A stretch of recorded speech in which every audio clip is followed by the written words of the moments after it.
Good morning, our cherished viewers and listeners, and welcome to today's edition of Chraj And You, an information sharing and public engagement platform where we break down the tri-mandate of the Commission on Human Rights and Administrative Justice. My name is Chantal Cleland, and I will be your host for today.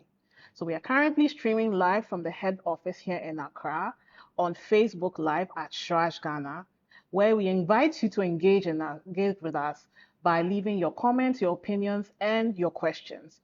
Also, follow us on our various social media platforms on X and YouTube at Chraj Ghana. On Monday, 29th of June 2026, Accra experienced a flooding tragedy, which led to loss of property, loss of community, and eventually the loss of life. This situation brought up so many debates on the right of life and the need to prepare towards natural and possibly man-made disasters and how the two are interlinked. Today, we are joined by a very special guest, Honorable Dr. Francis Xavier Sosu, who is a human rights and public interest litigation lawyer, as well as a member of parliament for the Madina Constituency, where we will be discussing the intersection of disaster preparedness and the right to life and the possible policies to be put in place. Good morning, sir, and welcome to our platform. Good morning, Chantal, and it's exciting to be on this platform. Good, we're really glad to have you. Yes. So we will start with, how would you explain the right to life to the average Ghanaian, let alone the average person? Well, I think right to life is not in isolation to what fundamental human rights are. So everyone would have to first understand what are your fundamental human rights. Yes. Then you can situate your right to life in that conversation, right? Okay. So fundamental human rights are entitlements that every individual has on account of being a human being. Yes. So once you are born Basically, right, you have some basic rights that you are entitled to. that's true. One of them is the right to life. And that right to life means that no one has the right, okay, now I'm using the right to explain rights, right? No one has the right to take your life, and you don't have the right to take another person's life. Very true. Unless it's based on some, based on some, I would say, constitutional grounds or legal grounds. But even that one, when you come to Ghana, for example, under Act 29, nobody can even take anyone's life anymore, because in the 8th Parliament, I led the private bill to abolish death penalty.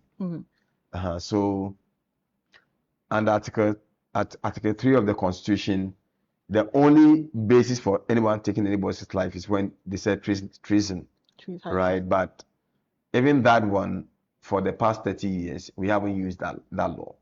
So when you look at the Constitutional Review Commission's report in 2011, it makes it very clear that life is so much precious, such that we don't need to whittle anyone's life or take anyone's life under any circumstances.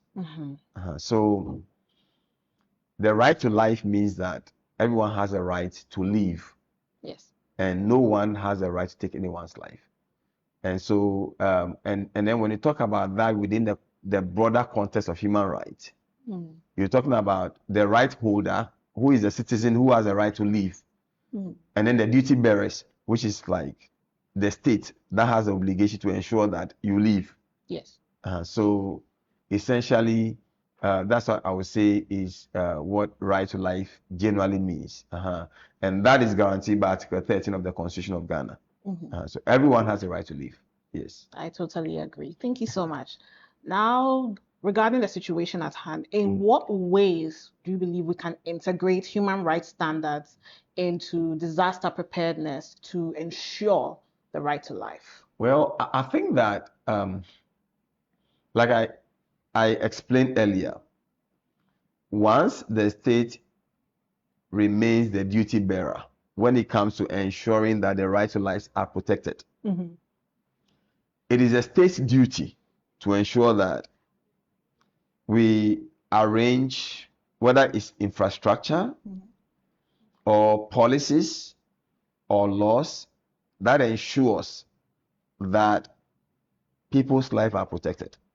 I agree. When it comes to the state level, for Ghana, for example, we have the NADMO Act, right? Yes.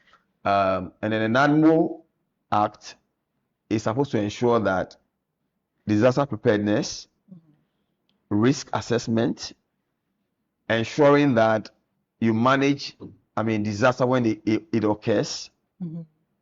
And so it is a state's obligation to ensure that these things are organized, including both infrastructure, risk assessment, and everything is put in place to ensure that anytime you have like a major disaster like what we had, at least we can minimize the impact of those disasters. Yes. And to ensure that lives are protected.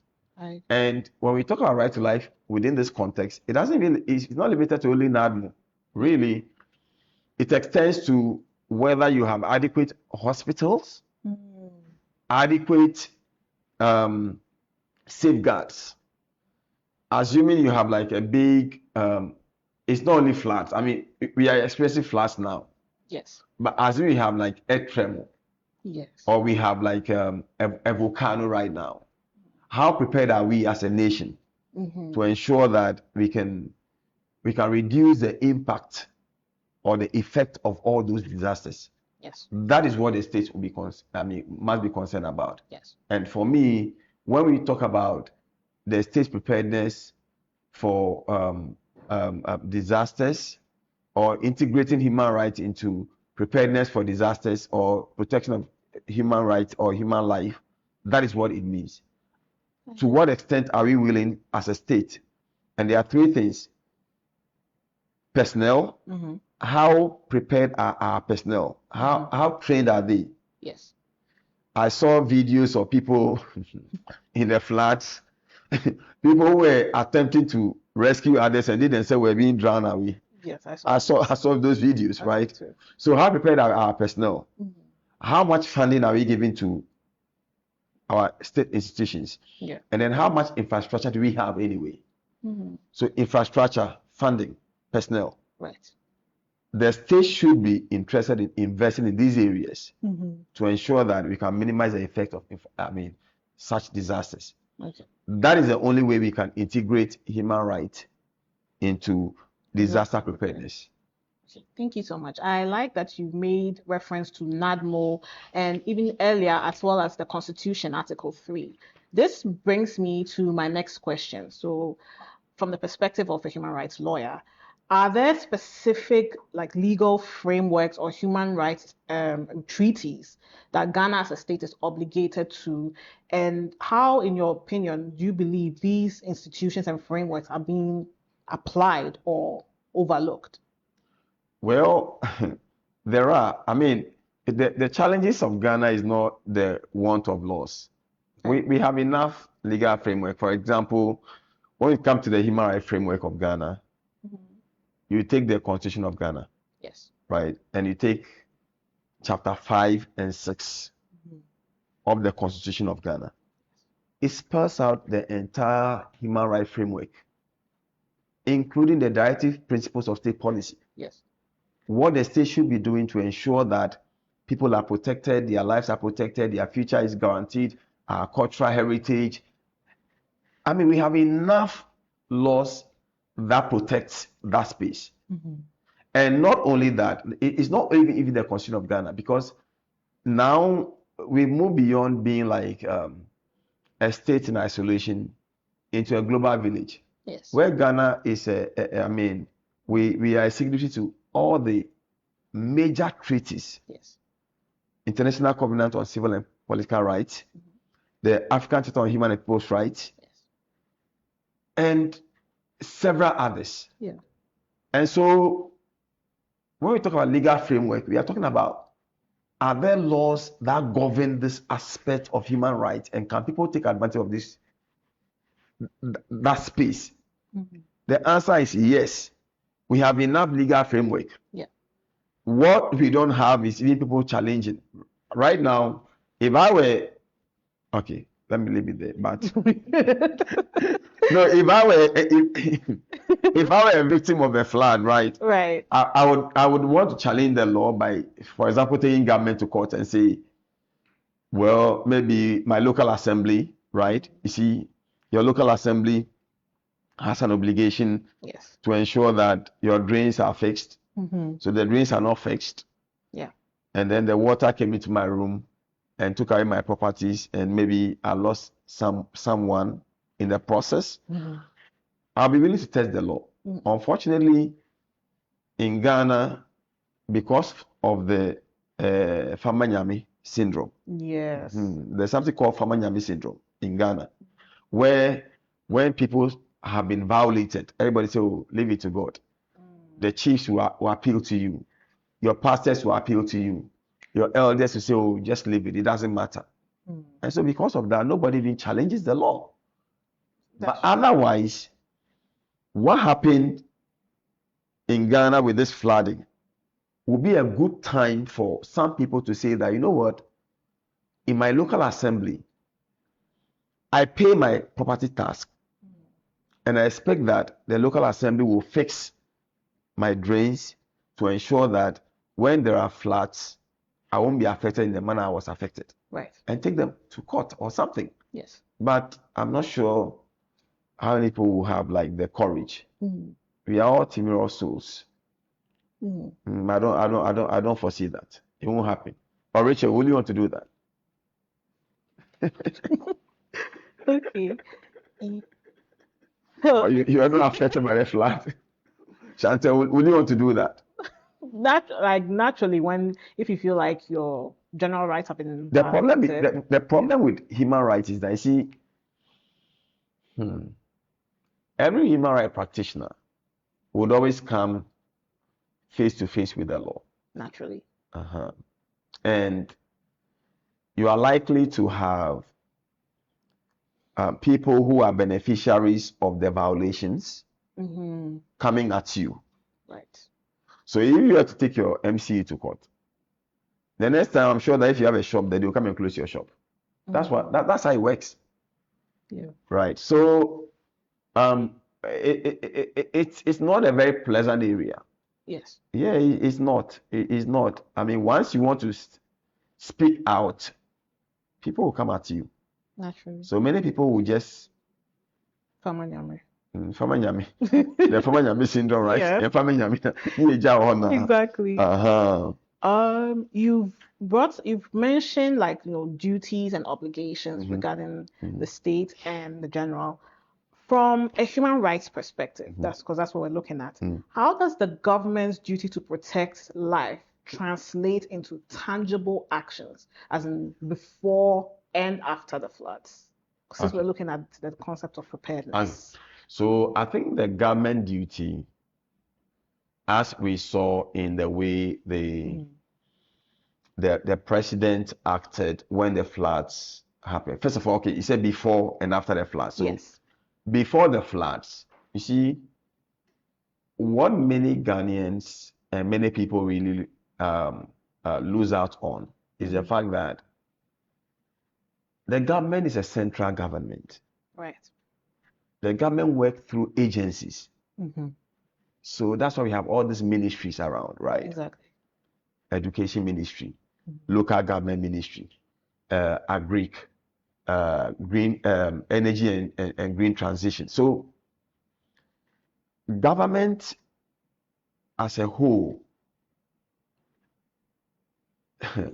diversifies itself in different facets. Sure. And at the very least, the presidency is evidenced by the various MMDAs. Yes. So you are whether you have your DC or you have your MC or Metropolitan Assembly, like your, I don't know how they even call them, like for the metro. They are mayors, right? Yeah. Mayors. So it is at that level that you actually see the effect of the governance. And so wherever you are at Asamankesi, you are at Keta, you are at Bunkpurugu Yoyo, wherever you are, the effect of governance is what you see on a day-to-day level by what happens within your local assembly. Right. So the government preparedness and what government does in respect of the protection of your rights is what happens on a day-to-day at your local assembly. Not what happens here at like Chraj headquarters. Right. If you are looking at us and you are saying that, well, we are sitting in the Greater Accra region at Chraj headquarters, what happens here is not what affects you on a day-to-day level as far as governance is concerned. So the question is, at your local assembly, how prepared is your local assembly? Your assembly member, your unit committee member, your MC or your DC, what kind of arrangement do they put in place to ensure that your rights are protected in times of flooding or disaster generally? Yes. Very soon, I'm sure that the Gbagbu Dam will be spilled again. There will be many homes that will be swept away. The tidal waves will be coming in Volta region. It will be sweeping a lot of homes from K2 South, and a part of Keta and all those areas. The question is that how prepared is those local assemblies to ensure that when those disasters happen, they are not affected? That's true. And that, for me, is the fundamental question. So when we talk about, so how prepared is government to ensure that human rights are protected in terms of disasters? It's about how prepared are all these local assemblies, including our chiefs. Yes. And our pastors and imams. How ready are they to educate people to ensure that when these things happen, they are not affected in the way they are affected? Unfortunately, I can't speak for them. But what I know is that many people do not really pay close attention to that. Unfortunately. Yes. And so unfortunately, the disaster will come. We are affected. And then everybody will speak. We'll talk. Yeah. And then after that, next year the disaster will return again. And we are here. Yeah. And that's the sad part, unfortunately. But I think that this government, His Excellency John Dramani Mahama, has shown a lot of commitment by his own participation.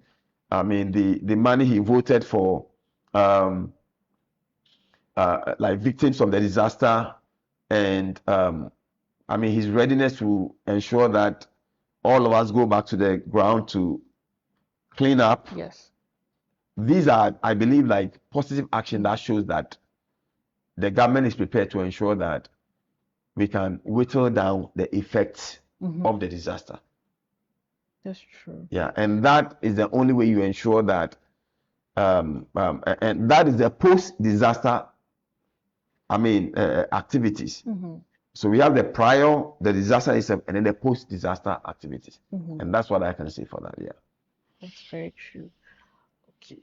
Do you believe that there were any warning mechanisms? We've discussed the before and after, the need for preparedness before and after.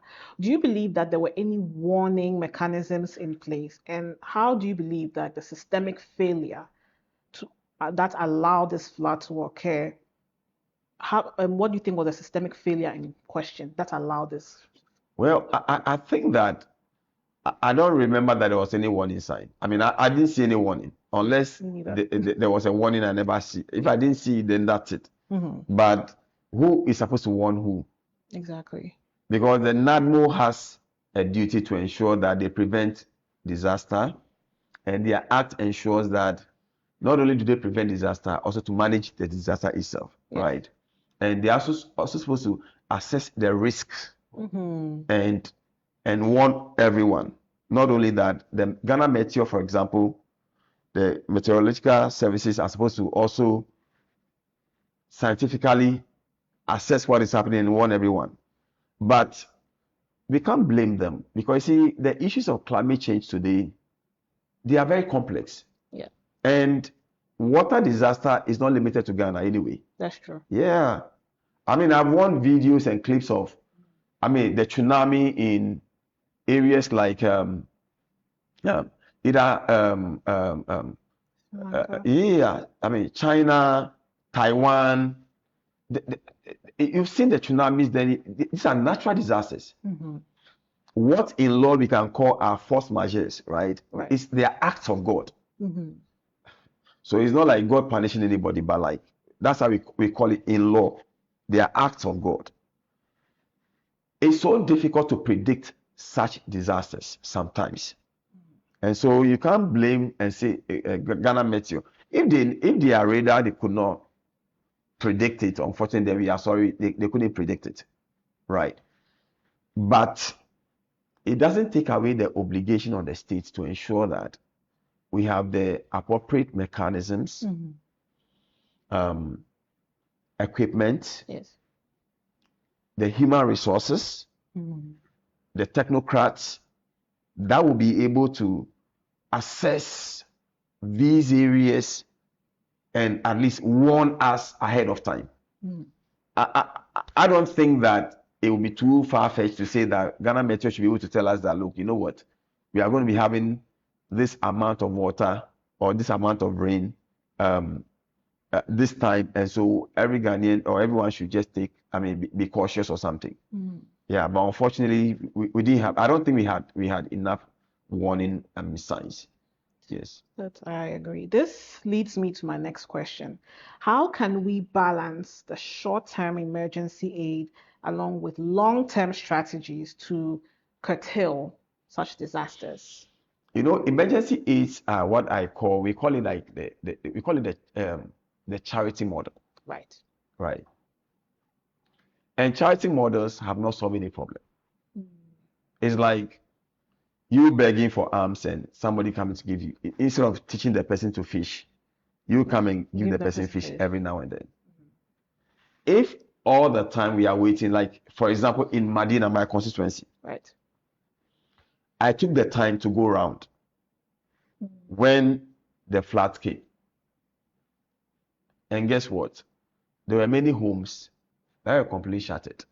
In fact, before the major floods, the first major rains that came led to some houses collapsing, and we lost people because people were in their homes, they were trapped and they died. So if our approach is going to be charity model, where when they are in trouble, we're going to give them some small, and then we are not resolving any problem. Exactly. So we must go beyond the charity model into ensuring policies that ensure sustainability and long-term resolutions of the problem. Yes. I have advocated, I've said it on many platforms, that until Accra or until we get a government that is willing to say that, you know what, let's proactively develop minimum 2 major canals in the capital, we are not going to resolve the problem. When you go to London, you know why we have the London Bridge? Yes. Because the London Bridge is over a canal. Yes. When you go to the Buckingham Palace, or you go to the Parliament of London, you go to the House of Commons or House of Reps, yes, you will see a very big canal. Yeah.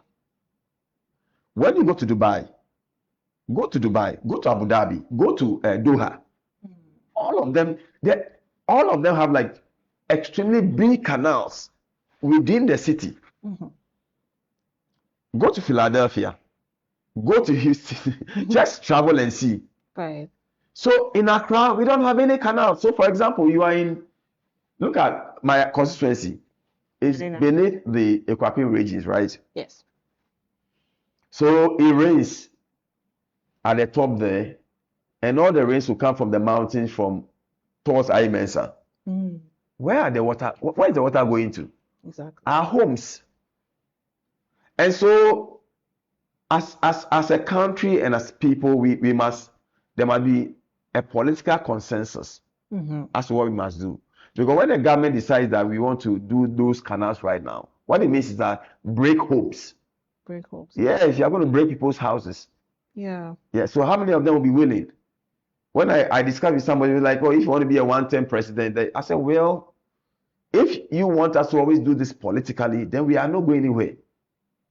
Because you need a big canal from like the Equapin ranges through Hachu, all the way through Jolu to 𝐈𝐍𝐿𝐍 before you hit the Odo River. I agree. To the sea.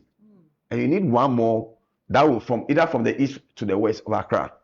That's the only way. Otherwise, when it rains, the water will still come to our homes. Yes. And so, in as much as we are looking at this as a government obligation because the government is a duty bearer, we, the right holders, also have obligation. For example, if you are a citizen and you are building on waterways, I was in Madina Market, I think 2 days ago. You see people having their kiosk on the gutter. And the gutter is choked. So how would the water flow when it rains? You see, and then they will complain that, oh, it's only to marketing basa. Because it's only fano. The kiosk and their courses so. It's a basa. You get it? So, in as much as we have duty bearers as the government, you, the right holder, also have obligations. True. And we must understand that. So it's not the case that, oh, okay, oh, human right, we have a right to do this, we have a right to this. But where is your duty? Where is your obligation? That's true. Right. So that's it. So still on to piggyback off mentioning duty bearers and an obligation, how would you, from the human rights perspective, assess the government's preparedness and response to the disaster? Well, I mean, this government has done its best. This is the first time that I see a government that is so sensitive and available. For example, His Excellency John Dramani Mahama, for the first time, maybe, yeah, I say the first time because maybe I don't know any best other example, but his example is the best example I know. When the disaster happened, he wanted the first-hand information of the disaster, right? He didn't sit in his room. He went around to see the extent of the disaster. Right. And then actually ordered that some amount of money be made available for victims of these disasters. Then ordered that we have 2 days of national cleaning. Yes. And for me, that is commitment. That is what we call commitment.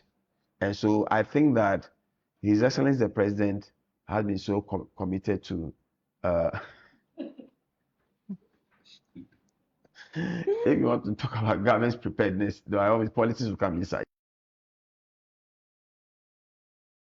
I mean, he has been very committed. Yeah. To ensure that the disaster is managed in a way that there is no way you can talk. You see, first of all, when we talk about human rights, you see, once you talk about human rights, you are talking about two things. I've mentioned that already. Yes. Right. Who is the duty bearer right here? Is the president and the state, attorney general, state institutions, state organizations. Yeah. So there's no way you can actually talk about the the enforcement or enjoyment of those rights without those institutions, without sounding like it's political. This is not a political platform. This is a pure human rights platform. So nobody should take this out of context. It's pure human rights platform. But once you talk about human rights, who must ensure that the rights is enjoyed anyway? Attorney General. Yes. Appointed by the president. Yes. If assuming your rights is violated right now under Article 33 of the Constitution, Who are you suing? Attorney General. Mm-hmm. Appointed by who? The The president. president. And so I want all viewers to understand that this is anti-political, it's completely out of politics. But we must just understand how the balance of power when it comes to human rights. Because you are the ordinary citizens. I am an ordinary citizen. Yes. I'm a right holder. And the state bears the obligation. Remember, you see, I say this is something I'm a bit passionate about them because you know what? Just about, about 2 or 3 years ago, I was leading a demonstration for what? Roads in my constituency. Yeah. And what happened? I was chased by the police. In fact, I was prosecuted. I remember. I stood for trial. Bench warrant was issued for my arrest. I was in court until I was acquitted and discharged by the court. Yeah. So once it's about human rights, know that it will always be about the state against the individual. Yes. But it's anti-political, but it will always be the state versus the individual. Absolutely. Yes. Thank you so much. Yes. Well, if you are now joining us for the first time, this is Chraj And You, an information sharing and public engagement platform where we are breaking down the tri mandates of Chraj. And today we're discussing the intersection of disaster preparedness and the right to life in relation to the floods that took place last month. Feel free to engage with us, leave your comments, your questions, your opinions. And I'm going to take a quick break to have a look at our comment section to see what our viewers have had to say. Okay, so far, we have a comment from Peter Alajete who says, people don't care how much you know until they know how much you care. I salute my hero. Looks like you have a big fan here. Okay, so we will continue. I'm glad that you made the distinction between the rights holders and then the duty bearers. Now, this is a question I think about often. What kind of support system, that is immediate intervention, long-term solutions, should be put in place for those that were displaced during and after the disaster? Yeah, I think that that's a very, very valid and relevant question. I think that the support system, I would say that should go beyond just the government level, right? Because many would want to look up to government for interventions like either financial support or housing support, or maybe look up to like maybe the NADMO, which is the government agency or the government organization in charge of disaster management, basically. However, I think one of the areas that we are missing out on is the role of our religious leaders and religious organizations. So what is the essence of a church? Yes. So if I'm displaced by water and my church cannot come to my aid, why should I go to that church again? If my mosque, the mosque where I go to pray, cannot see my vulnerability and want to come and support me, then why must I continue to go to that mosque? Right. And for me, though we take it for granted, I think it's one of the areas that we must really pay attention to. Yes. Yes. I mean, why will I go to church and I'm displaced by water and my church cannot support me?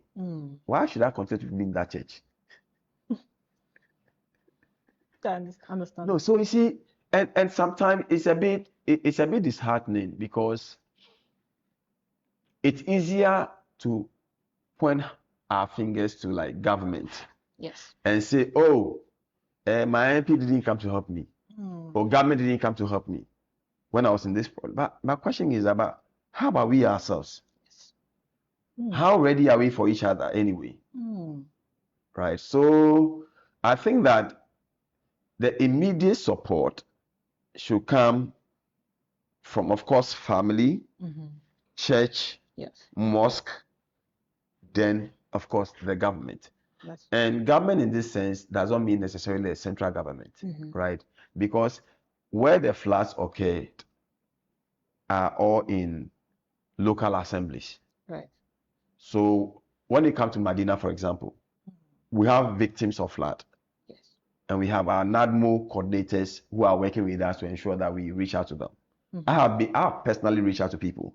Mm-hmm. So the question is that in your own local assembly, how do we immediately reach out to the people who are affected by those floods? Right.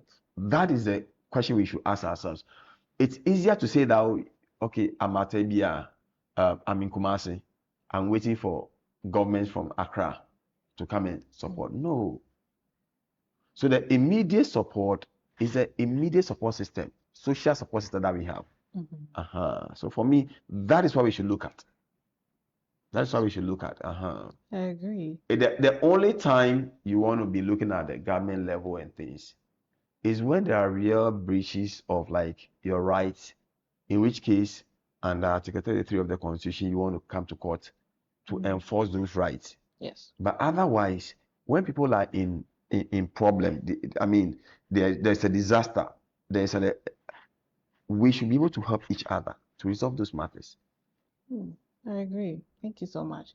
Now, to piggyback off what you said, there's also the issue of neglect. Okay. Not just from the perspective of the government, but also we as a general public. Okay. So I would want to know, how does neglecting flood preparedness violate vulnerable communities' right to life? Because you mentioned like local assemblies being local areas being affected by the floods. So how does it affect? I think that the neglect has to do generally with maybe not paying attention to the development needs of our communities, right? So I know that there are areas, for example, that require, like, say, dredging. Yeah. So if there's the local assembly, and I'm actually taking it back to the local assembly, because anytime I talk about government, it looks too like it's like there's you are looking up to somewhere. How will I even put it? I don't know how to put it, but like governance is localized, basically. So anytime you talk about government, it's a local assembly. Yes. That implements the decision of those government. So when a local assembly fails, for example, to do dredging, where they must do that, maybe construct drains where they should do that, storm drains where they are supposed to do, and they fail to do those ones, then you can say that the local assembly failed on its duty. That way, when somebody loses their life on account of floods because of lack of those facilities, you can then query or take on the local assembly based on that. But the question is, for those local assemblies, how much budgetary allocation has been made for them, for those storm drains, or for those maybe gutters or those roads that you may be looking out for?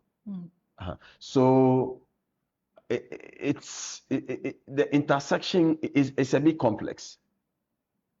It's a bit complex. So if you were to,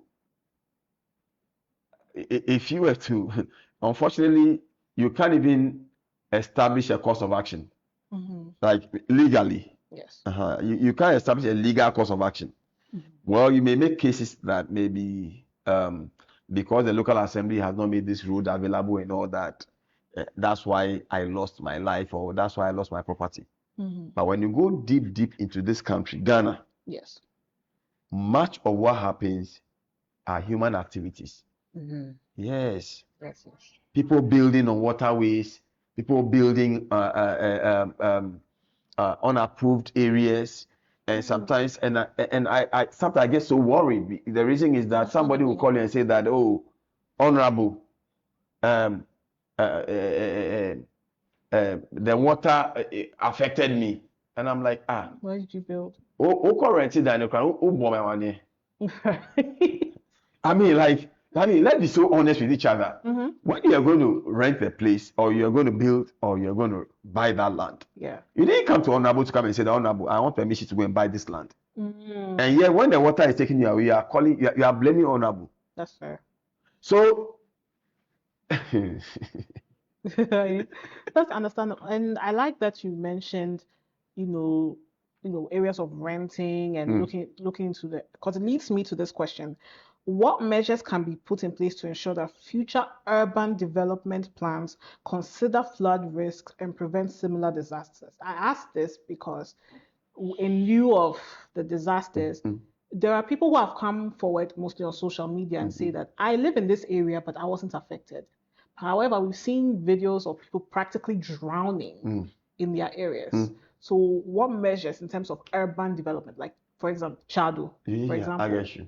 Yes. I think we just have to have an honest conversation about these matters. I mean, in terms of urban development. See, there are many people who built on waterways. Yes. And there is no way you will build on waterway and the rains will come and the rain will not affect you. It will by all means affect you. Yeah. So if you want to be honest, people who are on waterways will have to give out their places. Or government would have to compulsorily acquire those places. Yes. And like I said earlier, we develop like a major canal through the cities and create like bridges over them. Like we have the London Bridge and things like that. Yes. That way, when the water comes, it will find a place. But until then, it doesn't matter how much we talk about this situation. Yes. If you're on a waterway, the water will carry you away. Naturally. There is no way you will be on waterway and say that. The flood will come and will get you. Right. Are you a Christian? I am. you know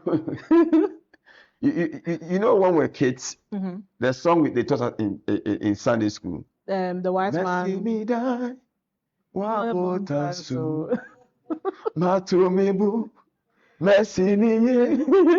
see, and then I will see where he va. Yeah. That's true. Build on water will come and carry you away. It's even the one where like the story of the wise man who built his house on the rock. Exactly. The foolish man who built on the sand. When you're a foolish person, you will be foolish. See, water will carry you away. You won't change anything. See, we can do all the niceties. Right. It won't change anything. And these things, and I love the way we are having this conversation because you see, sometimes, and I like your producer. He says no politics, which I like. Sometimes people we lose out on politics because we don't have consensus on what is the wisest thing to do and what is the foolish thing not to do. Right. But if it is foolish, it's foolish. See, no amount of it doesn't matter how fast you run on the wrong direction, you won't get to your destination. You can run so fast, you will still not get to once it's a wrong direction, you won't get there. Yeah. But people don't want to be told the truth in their faces. Who come because and they'll be like, oh, no, men can't decide, who can't decide, nah. Oh, the kakra, you can embellish it small. We won't embellish anything. If you are foolish, you are foolish. If you are wise, you are wise.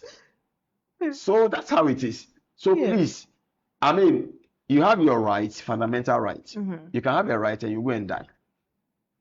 You can say you have a right. If you have a right and you go and stand on the highway, a car will knock you, you will die. Yeah. You have a right, right to life. You go and stand in water will carry you away. You have a right to life, but water can carry you away. So we must be wise about the entitlements that we have, that God has given us.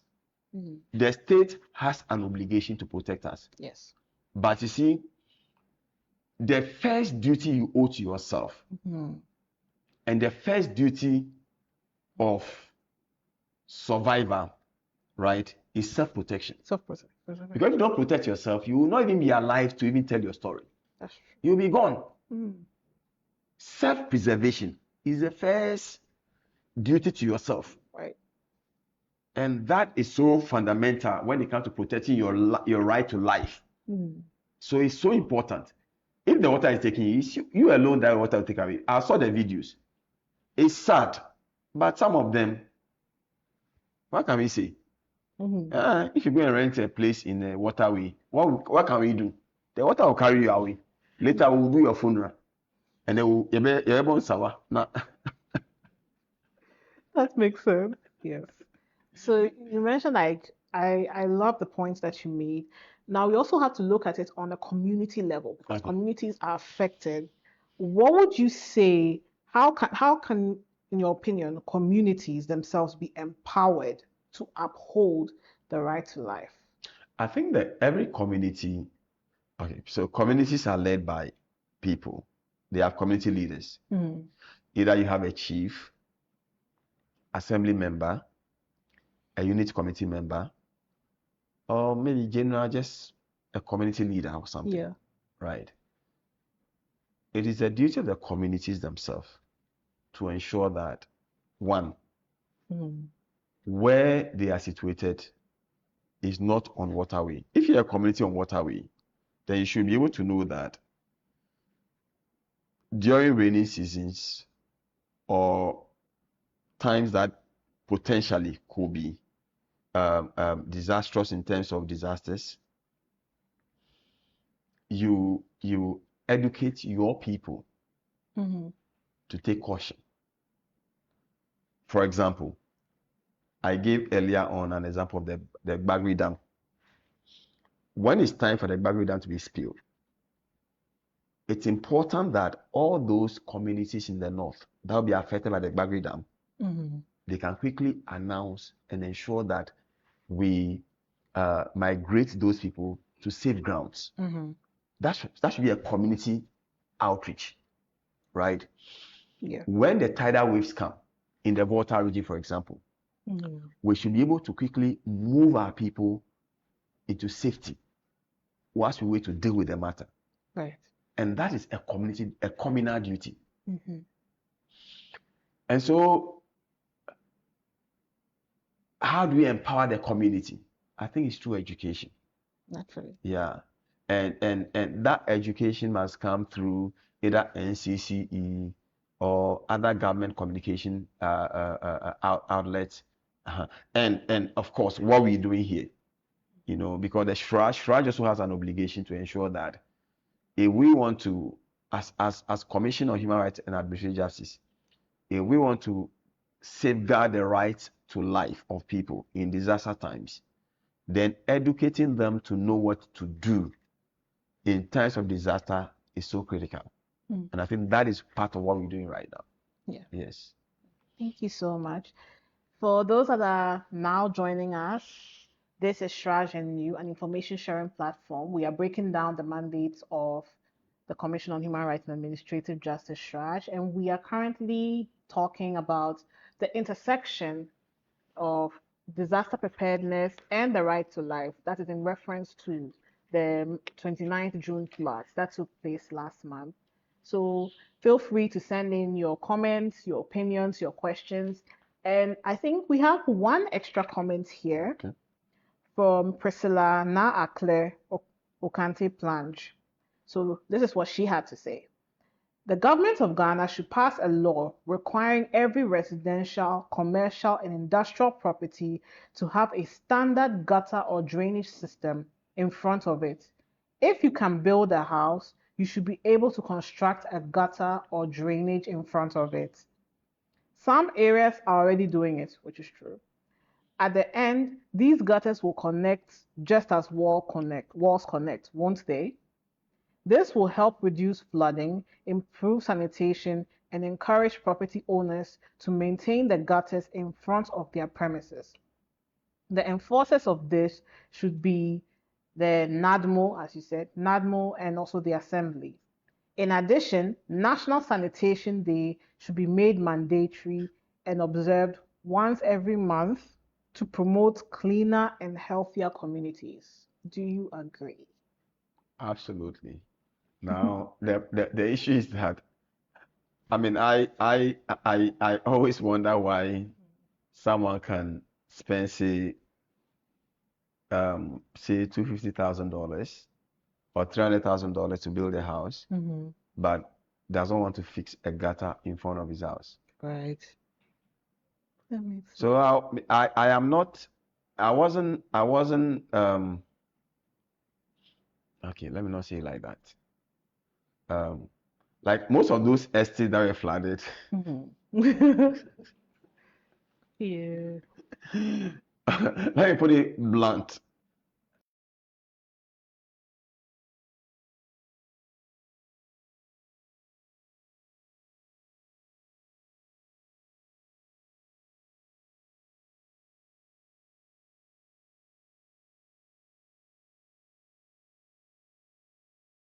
There's $2 million to build, and yet you can't, because everybody's waiting for government. Right. That's the problem. Oh, we are waiting for government to come and do the gutter. It doesn't, honestly, it doesn't make sense. Yeah. It doesn't. If everyone, like now Claire had just said, if everyone were creating a standard gutter, right, Yes. in front of their homes, then everyone building would have had a gutter that would connect automatically to wherever the water must go to. Yes. But unfortunately, sometimes because we think that it's our right, but you also have an obligation. Rights run with obligations. Yes. Rights are not absolute. And you can't say, see, it can be your right to go and stand in front of the road, right? Yes. But know that once you stand right in the middle of the road, even though it's your right to stand there, a car can knock you. Yes. And you can die. Fair. And so we must just be wise. I think so. People must just be wise. The state has an obligation to protect all of us because they are the duty bearers. But we who are the right holders must also be wise. Otherwise, if you go and build your house in a valley, the water will carry you away. That makes sense too. We also have another comment from from Naa Claire again. She says, when we were young, GTV and other local channels used to run adverts on littering around, urinating, etc. Such publication adverts hardly exist anymore, which I agree. People ignorantly throw rubbish around, build on waterways, etc. These adverts must come back on radio and TV. The agency in charge of public education must sit up.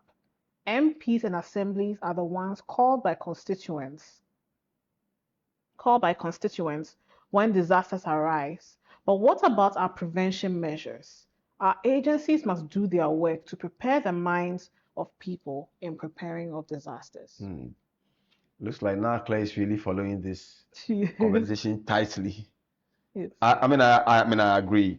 You know, so I often say that it's just like computers, right? The instructions you give a computer determines what kind of output it gives you. Yeah.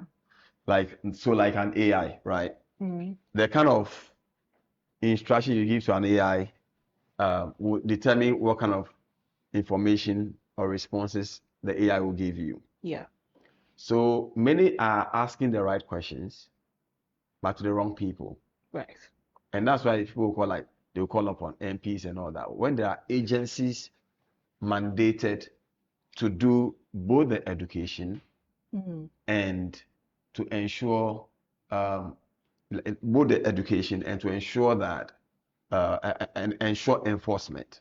Yeah. Unfortunately, that doesn't happen. And that's why I think I totally agree with what Na is saying. Yeah. I haven't seen any adverts, for example, of like NCCE on flood prevention or like preparedness or what we should do in terms of floods. No, I haven't seen those things ever. And I think we should be able to do that. We should do that as a state. That would be very, very helpful, yeah. And maybe we can start using this platform I mean, Chraj can start something. Okay. What we've started here talking about rights and flood preparedness and everything is really great. But I think that then we can now start putting up smaller or short adverts on what must you do when you are faced with like a disaster situation like this. Yes. In order to protect your rights as as a person here. I agree. So, with taking these into consideration, I have a question here which asks, what long-term reforms should be implemented to ensure that the right of life is never again compromised by poor disaster readiness? I think the long-term reforms, if you ask me, will be to create the major I would say canals or waterways that will take water out of our city when it rains. Until we do that, nothing is going to happen. Yes. See, look, the June 4th, is it was it June 4th? Yeah. June 3rd. June 3rd rather. Yes. It will occur again. People will still lose their properties. Lives will be lost again. If we don't do anything about it. You see, because water will find its way. No matter what you do, water always finds its way. Yeah. So maybe if you are listening to us, maybe you try and get like a story building and be on top of your story because the long-term effect will be that I don't know how this will work, but it must work. What we did like over the weekend, like cleaning our areas, removing the gutters and things, it won't solve the problem. I'm telling you the truth. Yeah. It won't. Because the amount of water that came through the floods will not be contained by simply cleaning of these gutters that we did. We need a major canal. Yeah. Yes. That would take the water from our homes to the sea. And that's a long-term measure. Right. I don't know whether His Excellency John Dramani Mahama would want to do something like that, or another government will come and do it, but it must be done. People must be willing to give off their homes. We must break down homes, break down factories and places, and create a canal that will take the water to the sea. Otherwise, it won't change. Because I mean, if you want to talk about the next 50, 100 years of Ghana, that's what we should be looking at. Right. Otherwise, the floods will go and come, and we'll be here. Yeah, and nothing will change. Yeah. Yes, that's a long-term measure, and it must be like a consensus between we, in government, and the governed. So there must be like how will I even say it? There must be some form of agreement, right? Some form of understanding that, you know what, let's give off some part of our homes, yes, to ensure that water gets its way. Look at even the little ones that the government was doing recently. People were angry. I saw when government was breaking homes in some of the waterways and the Ramsar sites. People were like, oh, we voted for you and you came and you are breaking our homes. But it's not about that. I understand. If we want to safeguard the entire citizenry and if we want to have a consensus and dealing with this flood and the flood disaster especially, then we must agree that some homes will go. My goal is that maybe government may have to compulsorily acquire them and pay adequate compensation for them so that the people can relocate for government to construct its like floodways or like its waterways to avoid the floods that we're having. All right. Thank you so much, sir. I'd like to round up with one more question. You still have a question? Just one more. One more. What message do you have for those affected, and how can irresponsible officials be held accountable for such disasters going forward? Well, I think the message for those affected is to say that we sympathize with them, all those affected by floods, and whatever we can do at the governmental level, parliamentary level, to ensure that they are assisted and supported, we're going to do that. And I think that officials, for example, like if it is a municipal assembly that grants permits for building on waterways and things like that, I believe that all of them must be held accountable. I agree. Yeah.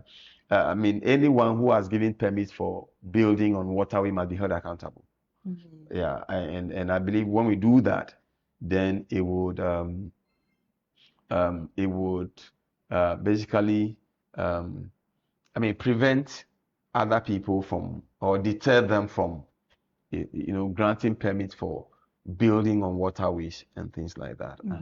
And then and I would say that as a concluding remark, that is, if you allow me, would it be a concluding remark, or there's another question before I do the conclusion? A concluding remark. I can go ahead and conclude. Go ahead. Yeah, but we must understand that disasters they are not man-made.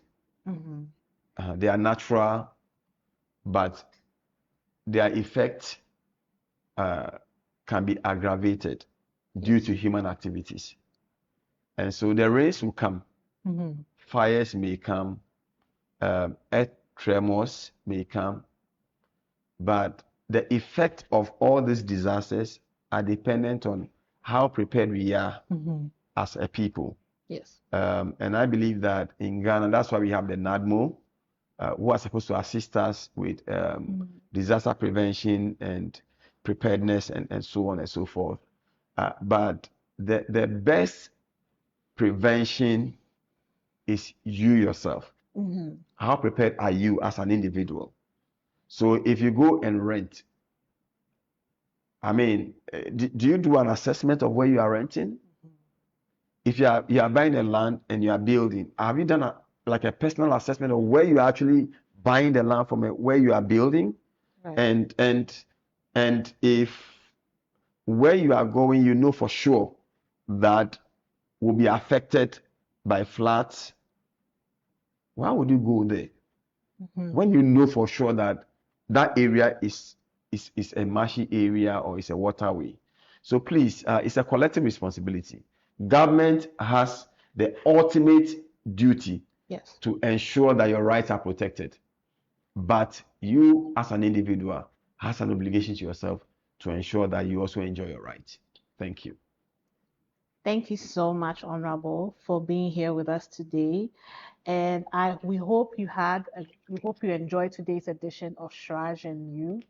Taking into consideration everything that has just been said, it is important that whilst that we all have the right to life, but maintaining that right is also our responsibility as well as that of the states. My name is Chantal Cleland. This is Honorable Francis Xavier Sosu, and this has been Chraj And You. Thank you for joining us today, and make sure to follow us on our social media platforms, on Facebook, on X, and on YouTube at Chraj Ghana. Have a blessed day. Chraj And You, a communications platform for information sharing and public engagement.